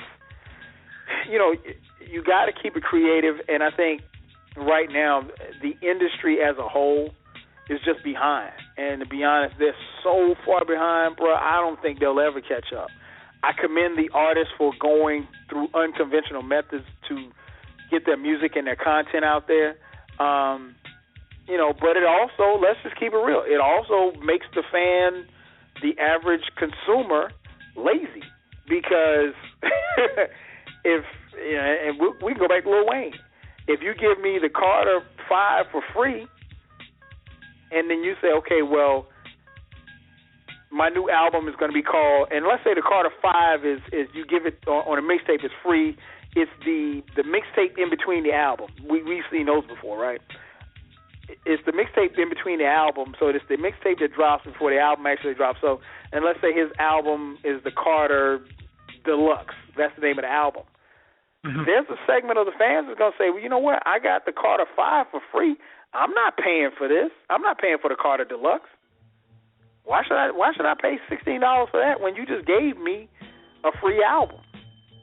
So, that's the gift and the curse of, giving out free music and free material. Ultimately, people are going to want free. And ultimately, that's going to hurt your pockets. The phone number to call in, 347-215-7162. Again, 347-215-7162. I am your host, 12 Kyle. This is 12 Radio. Tonight's topic, we're talking about the state of hip-hop. Got my man Q, the sixth man, in the building, taking you up until 11 p.m. Eastern Standard Time. Make sure that you pass the word, tell a friend, and tell a friend. If you missed any parts of tonight's show, you can check out our archives. Several places you can check it out. Check it out right here, blogtalkradio.com/12Kyle. You can also check it out on Stitcher. Stitcher is an application for your cell phone. If you have an Android or iPhone, you can download the Stitcher application from your application store. Search 12 Kyle and listen to the 12 Radio Show at home or on the go at your leisure. It's just that simple. If you're on iTunes, you can check us out on iTunes, subscribe there. And also, new feature now, man, we are being featured on SoundCloud and the YouTube channel. Go to youtube.com/12Kyle, TWELVEKYLE. So a couple places, man, where you can hear us if you missed any parts of tonight's show. Let's jump to the phone lines. Let's go to 774. This is my man, Ryan. Ryan, what's going on, man? What's up, Kyle? What's up, Q? Yo. Chilling, man. What's up with you? Not too much, man. Just crank out the last couple of weeks of school. No doubt. Get it in. What you got for us tonight, man? Actually, I wanted to talk about that idea of hip-hop. There's something that I wanted to bring up. The idea of, free music. I don't know how familiar you guys are with Tech Nine and Strange Music, but what he did back in 2002, his album Absolute Power, he gave that out for free at first and did a bunch of commercials. They're you could find them on YouTube. They're old, but basically they gave that out for free. But then after the fact, people still bought it, and it sold over 250,000 copies. I don't know how long it took, but people still bought it because the idea, his mantra, he always quotes it, real shit always shines. So if you focus on just trying to make a dope music that will stand the test of time, that people want to go back to, people will support that artist. And that whole idea of Strange Music, they took some ideas from Loud Records or anything like that, where you get street teams or you post it up where people can see walking billboards, the merch game, like you guys mentioned with Tyler the Creator. If you got your merch game on point, people come back, they're walking billboards. The people will see it, learn about, oh, that's so-and-so, the album's hot, all right, I'll check it out. It just keeps growing that way because they would play shows where people were small, they played in front of a cooler, and then eventually would get more and more people to the point that they're selling out shows now. And it just keeps getting bigger and bigger. And how a major label rec, he just did an interview, said they offered him $60 million for one of the singles that's being played on mainstream radio now. Wow. And he turned it down. So he turned down a $60 million deal? $60 million, yeah. Yeah, he did. I saw that. That's a really good point, Ryan. Because his business model is all about trying to hit the streets. He had a nice ground game, and I think that's what most rappers do. And I always say Tech Nine is is that also another thing is that we don't appreciate, because what he does in music is he gives out his merchandise, he has shows, and he has people overseas supporting his stuff by word of mouth. And I think he's one of the only rappers who is successful today doing what he does on his own terms, putting out one of the great, like, also, if you haven't been to any of his live shows, he puts out one of the greatest shows I've seen a rapper do, better shows than any dude I've seen. And he puts all out word of mouth. Word of mouth. Right. Yeah, and you know what happens when you do stuff like that? Now, obviously, a guy like Tyler is on the upper end of the spectrum, but when you do things like that, the industry can't box you in. They can't define you and tell you what you should do or how you should stick to a certain format. I mean, for what it's worth, love him or hate him, Jay-Z did that with Rockefeller. Rockefeller had their own business model. They had their own way of going about making their music, and they were hugely successful. So when it came time to get a deal, once they got their deal, you couldn't tell them how they had to do it, because they'd already shown that they could have success without, the industry. Same with guys like Eminem. Same with guys like, and it goes back to when you talk about, mixtapes. Nelly was another guy, and I'm just thinking about contemporary guys, and then you move on forward to even guys like Kendrick Lamar, who had a huge following prior to any major. I mean, and it was even interesting when we talk about Kendrick, was there's so many people that are just finding out about Kendrick Lamar. Like, oh my God, they don't know anything about Overly Dedicated. They don't know anything about Section 80.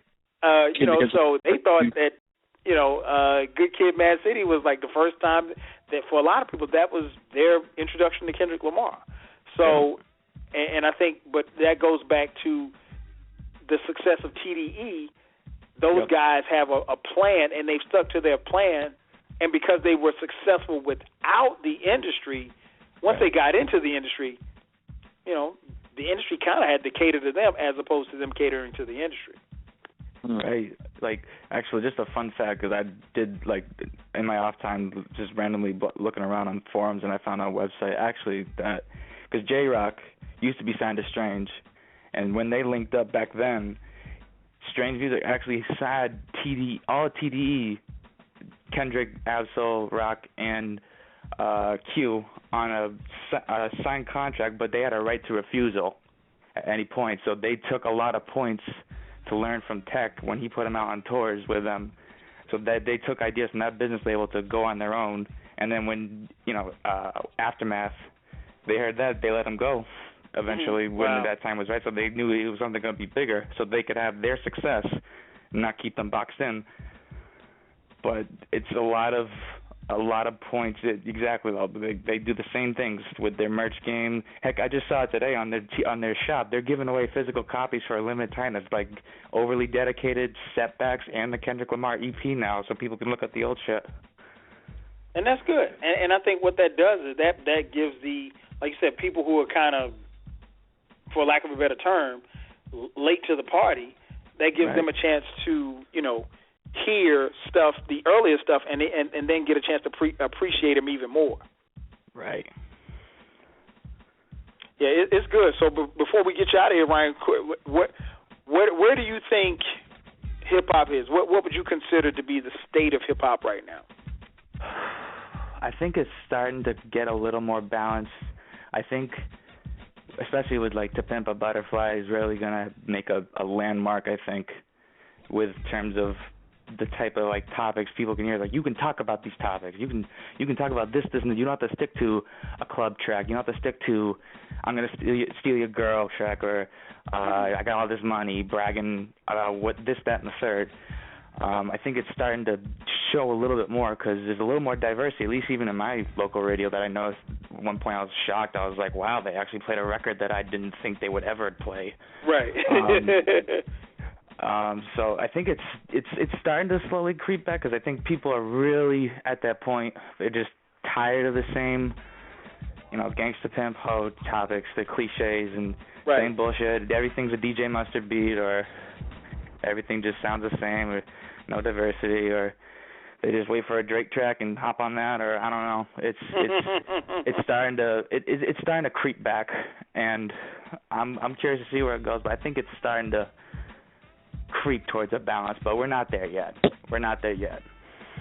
Oh yeah, I agree. I think it's moving towards that way, and the closer and closer it gets, I think the better off the genre actually will be. I agree. Hey, as always, man, thanks for calling in, man. We definitely appreciate it, man. Thank you, guys. Appreciate you. Have a good night. All right, man. You too. All right, thanks. Peace. Phone number, my man Ryan, call 347-215-7162. Again, 347-215-7162.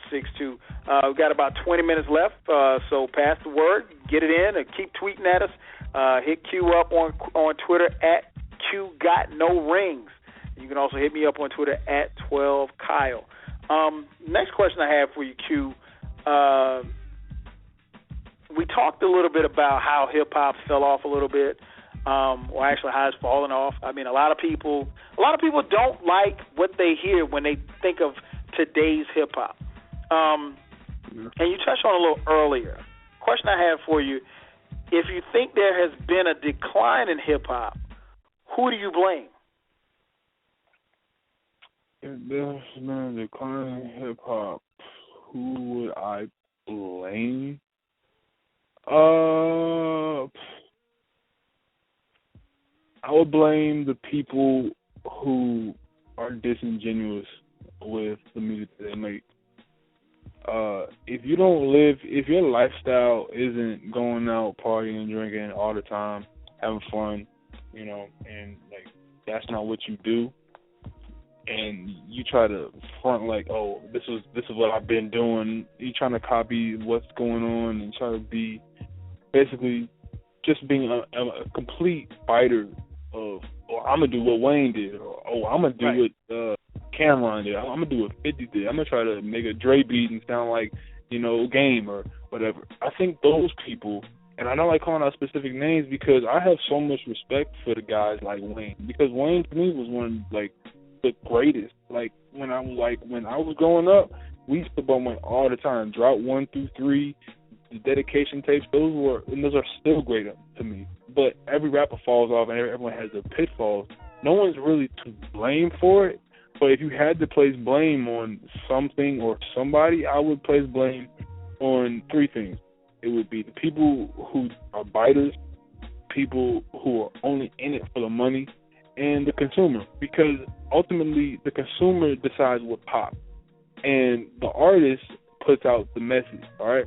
So it takes 2 to tango. You can't get hot if a million people aren't saying, yo, that's my shit. Yo, I love this song. I need to hear this on the radio every 3 minutes. You live in Atlanta. You live in the hot stations all the time. Like, oh, here we go coming out with a new T.I. song.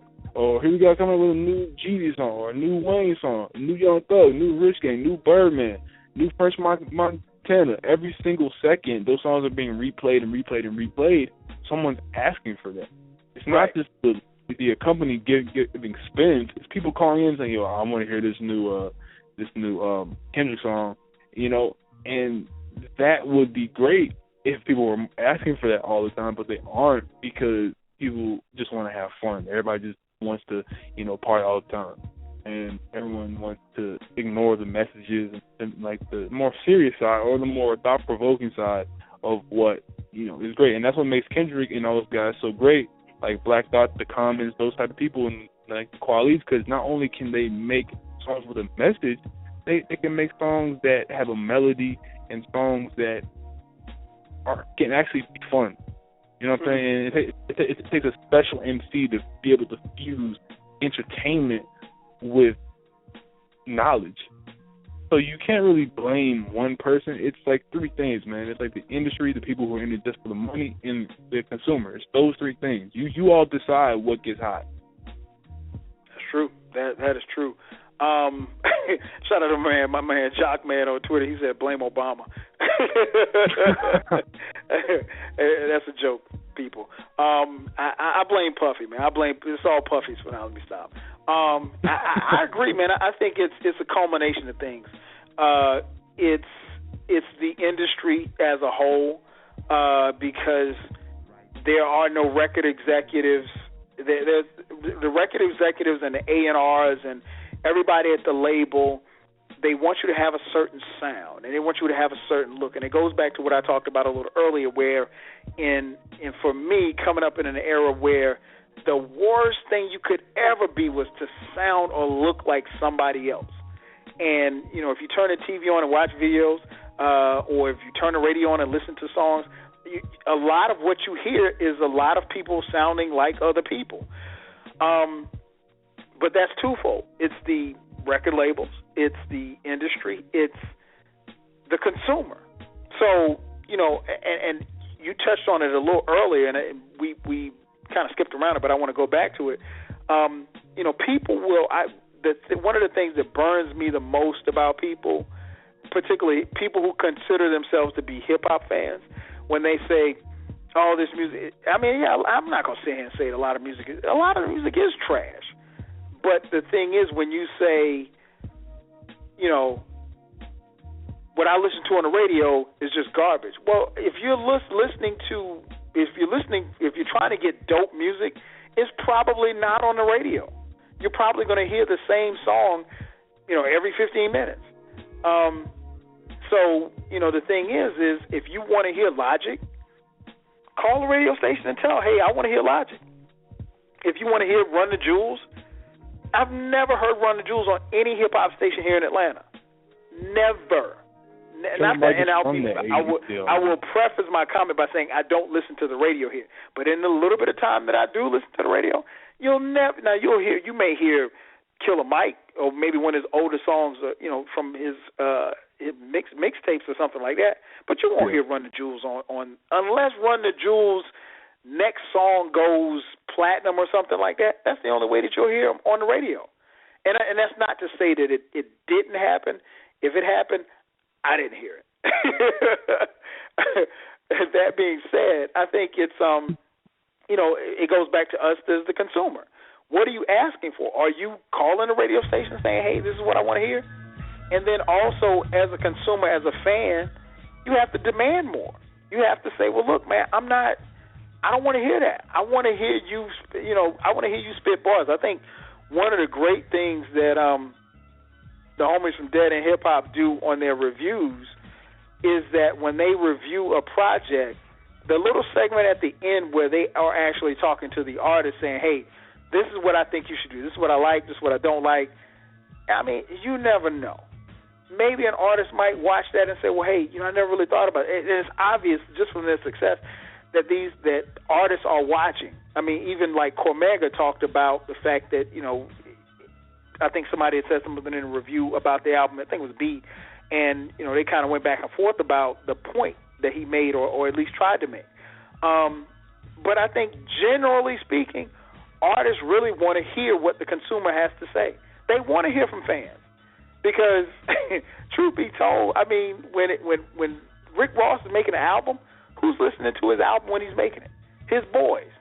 You think Rick Ross? Do you really think Rick Ross has people in his camp saying, "Nah, man, you can't make that one. That was whack"? There's nobody in Rick Ross, and that goes for Rick Ross, that goes for Jay-Z, that goes for Wayne. There's nobody in their camp telling them that the song is whack. So they really want to hear from the fans and consumers for people to say, well, hey, I think this is dope. I like this. I don't like this. I think you should tweak this. I think this will be good, so forth and so on. So I think when we get to that point and we have more of that, then you'll start to see, more critical and more balance that we need. But if you want to hear balance, and it's something you said earlier too, there's probably more balance in hip hop now than there's been in the last 10, 15 years. But you can't just go to radio looking for it. It's all you have to.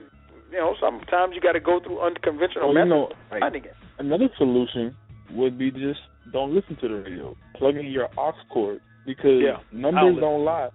Numbers speak to people. So if I'm like a record exec and I see that no one's listening to the radio anymore, guess what?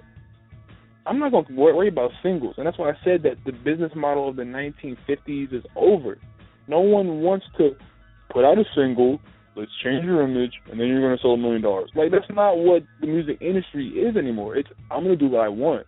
So as a consumer, don't listen to it if it doesn't, if it doesn't, like, if it isn't real to you.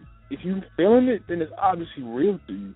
So if you hate the fact that the Young Thug and Nicki Minaj song is on the radio and the Ray Shremmerd is on the radio all the time, and you hate the No Type song and you just cannot stand it, then how about you trying to lay off and listen to your iPod or put your iPhone in or anything to your aux cord and listen to what you do? Because when those ratings come back and they see that there is a 50% decrease in the radio, guess what they're going to start doing?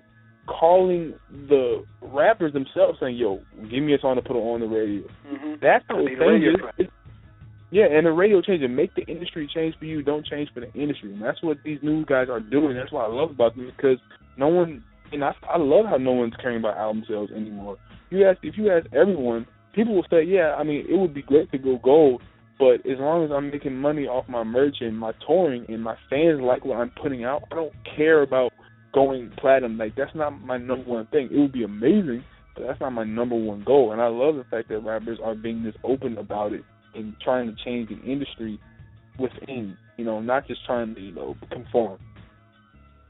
Oh, no doubt. No doubt. I agree totally. 347-215-7162 is the phone number to call. Let's jump to the phone lines. Let's go to area code 516. 516, you're on with 12 Kyle and Q. 6 man. What's your name? Where you calling from? What's up, Suds? It's me, Randy. Randy, what's going on, man? Yo, what's good, yo? Not much, Kyle. Nothing much, Q. Just Thanks for listening to calling awesome in, man. conversation. Not much, bro. What you got for me tonight? I know you guys are talking about what the business model was going on in hip hop. I feel like I think in the next 10 years, like physical copy albums are not going to be a factor. They're going to be gone in the next 10 years. And here's why. Because ever since like with the radio, you're able to get all the free content, everybody's album is there available for you to get. People like us hip hop fans, claim to be hip hop fans, are just not gonna look to stores that buy albums. Like I used to remember when I was like 8 years old. I remember used to go into to record stores and buy like one of my favorite artists' albums. Like, yo, this album is hot. This is fire. But now today, it's just, I can get it. I can get it through the radio. I can get it to the internet. It's all there. Why need to spend like you, Kyle, says $15 or $18 for an album if I can get it for free for free? Right. And that's the thing. And I think it's a two-way street, and it's a double-edged sword, man, because what happens is if you don't put out that quality content, you're really forcing. You're not really forcing the consumer's hand as much as you might think, because ultimately they can always fall back on the alternative. You know what? I ain't gonna buy it. You know what I mean? What? Yeah, I get what you mean. And it's like for you to buy an album, you as a consumer, you have to really be a fan of that artist. If you're a fan of J. Cole or Kendrick or maybe Logic, you're gonna buy their albums because they're gonna give you great quality content. But if it was like for Lil Wayne or like Rick Ross or like Meek Mill, for example, you're not gonna trust them. I'm like, I'll go check their album out. Maybe it's gonna be hot, but you're gonna know out of like 10 songs, you're gonna get two of them that's really good to you, and then I'll just download it for free, and I'll just take the 2 songs and I'm good. Right. And that makes a difference, man. That really makes a difference, and it's going to be interesting to see, like you said, how it plays out going forward, because ultimately the game has changed, and how the industry keeps pace or at least tries to catch up remains to be seen. Looks like we got one more call we got to try to get in. Hey, as always, Randy, man, thanks for calling in, man. We definitely appreciate it, brother. Nothing much, Kyle. All right, man, we'll holler at you next week. I'll holler at you. Peace. And shout out to Randy, man. He called in last night at Dead End Sports and calling in tonight. Definitely appreciate the love. Let's jump to the phone lines. Get one more call before we get up out of here. Let's go to 831. 831, you're on with 12 Kyle and Q6 Man. What's your name? Where you calling from? Hey, what's up? It's Nico. How you guys doing? Nico, what's up, man? That was good. Not much. Just watching the Spurs Clippers game right now. It's pretty lit. But okay. I just wanted to go to talk about the last question about like who it is that we blame them or who deserves most of the blame for the way the industry is. And first of all, let me just say I agree with Q that it has been improving over the last 10 to 15 years. But I think you have to look at just like the suits behind everything. Like they want this sound, they want everything, and then it also leads back to the consumer. But I think what's in between that's messing everything up is like you have like dominance of different mediums like iTunes, the way iTunes and mostly Spotify now dominate everything. Like I was even reading an article today that Tidal was a flop, and it's not really doing anything because people just got like the 30-day trial and then they gave up on it because it's like the same thing as Spotify basically. Right. So I think that's another thing that there's a lot of dominance between like the people who distribute the music or like the mediums between that. True. Yeah, that has something to do with it, and it's going to be interesting to see, because that part of the industry is always changing. And my thing is, I wonder how they're going to be able to keep up because ultimately something's going to get left behind, and it could be the fans, or it could be the artists.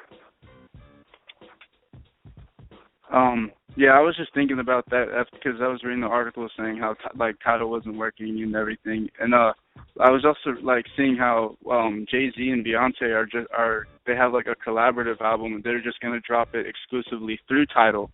So I think like you're gonna have certain artists that have like different preferences of how they want their music distributed. That it's going to be harder to get certain projects from different people. So I think that's going to play kind of a factor into it in the future as well, as far as the development of the industry. And when you have situations like that, what it does is it creates exclusivity. So if you're a real big Jay-Z fan or real big Beyonce fan, maybe you don't want Tidal, but you'll get it just to get that album. Yeah, because exactly. It's kind of. Sorry about that. No, go ahead. I was gonna say it's kind of like how Apple users didn't have Jay-Z's the Magna Carta Holy Grail album. Right. Until. That's a good point. Hey man, we up against the break, man. As always, Nico, man, we thank you for calling in, brother. We appreciate it. All right, man. You guys have a good one. Peace. All right, you too, man. Peace. Phone number Nico, call 347-215-7162. Got time for one more quick question, Q, man. When it comes to hip-hop, man, who excites you, and I put in quotation mark, who excites you in hip-hop when you listen to their music? Who excites me? Okay, real quick. I have a few, and I thought about this quick question when I was reading the Q for this. Pusha T, for sure. I think he has amazing diction. He has really good mic presence, and his bars are crazy. And whenever he drops, I have to stop what I'm doing and listen to it. Another rapper from Chicago, Lil Herb, he's a new cat. I think he can rap his ass off. I think when he drops, he has like 10 different flows. I love when he drops music. I have to listen to it. Logic, Big Crit, Kendrick Cole, obviously. Probably the other two would be Earl and probably Chance the Rapper. Those two guys. And also, of course, the OGs, the Roots, anything from Philly, of course. Black Thought, Freddie Gibbs, those guys, those are the main people and you all can kind of tell what type of. I'm more of a both sides of the spectrum kind of guy. You can catch me listening to Chief Keef, then you can catch me listening to a Cormega album, or you can catch me listening to a Young Father's album or something of the sort like that. I like everything. Father? Yeah, it's really different out here, man. Like I really I'm gonna enjoy take a lot your of word different for it, music. man, because you know me. Anybody named Young or Little, I'm definitely not listening to. Oh Crazy. man, that's a great answer though. And I'm gonna go just new school cats. I always listen to old school, so that's a given. Obviously Kendrick, Crit, Rhapsody, really big on her. There's so many. J. Cole. There's a nice young crop of MCs, like you said, Logic, that I'm checking for. On a consistent basis, still big. I wouldn't really consider Run the Jewels young, but I'm definitely checking for their music too. Yeah, man. So that's it, man. Wow, just that fast, we have come to the end. Joey Badass, can't forget about Joey. Yeah, I do like Joey. We come to the end of the show. Man, got to thank the 6-Man Q for coming through, man, and rocking with me, man. We definitely appreciate it. This is the Volume 1 edition, so we're definitely going to get Q back on, and we're going to talk some more hip-hop, man, because trust me, we got a lot more to talk about, a lot more to cover. Yeah. We ain't even get through half of the stuff we were going to talk about tonight. If you missed any parts of tonight's show, make sure that you check out the archives at blogtalkradio.com/12Kyle. You can also check it out on Stitcher, iTunes, SoundCloud, and YouTube. That's going to do it for this week. Make sure that you come back next week. We're going to do a crazy session of Ask 12 Kyle. My homegirl Kai Love is coming through. So it's going to be bananas. You know how we do when she comes around. It's going to be comical. That's going to do it for this week, man. So for my man Q, the 6-Man, I'm your host, 12 Kyle. We'll holler at you next week. Peace. Peace.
If you work in university maintenance, Grainger considers you an MVP because your playbook ensures your arena is always ready for tip-off. And Grainger is your trusted partner, offering the products you need all in one place, from HVAC and plumbing supplies to lighting and more, and all delivered with plenty of time left on the clock, so your team always gets the win. Call 1-800-GRAINGER, visit Grainger.com, or just stop by. Grainger, for the ones who get it done. If you work in university maintenance, Grainger considers you an MVP because your playbook ensures your arena is always ready for tip-off. And Grainger is your trusted partner, offering the products you need all in one place, from HVAC and plumbing supplies to lighting and more, and all delivered with plenty of time left on the clock, so your team always gets the win. Call 1-800-GRAINGER, visit Grainger.com, or just stop by. Grainger, for the ones who get it done.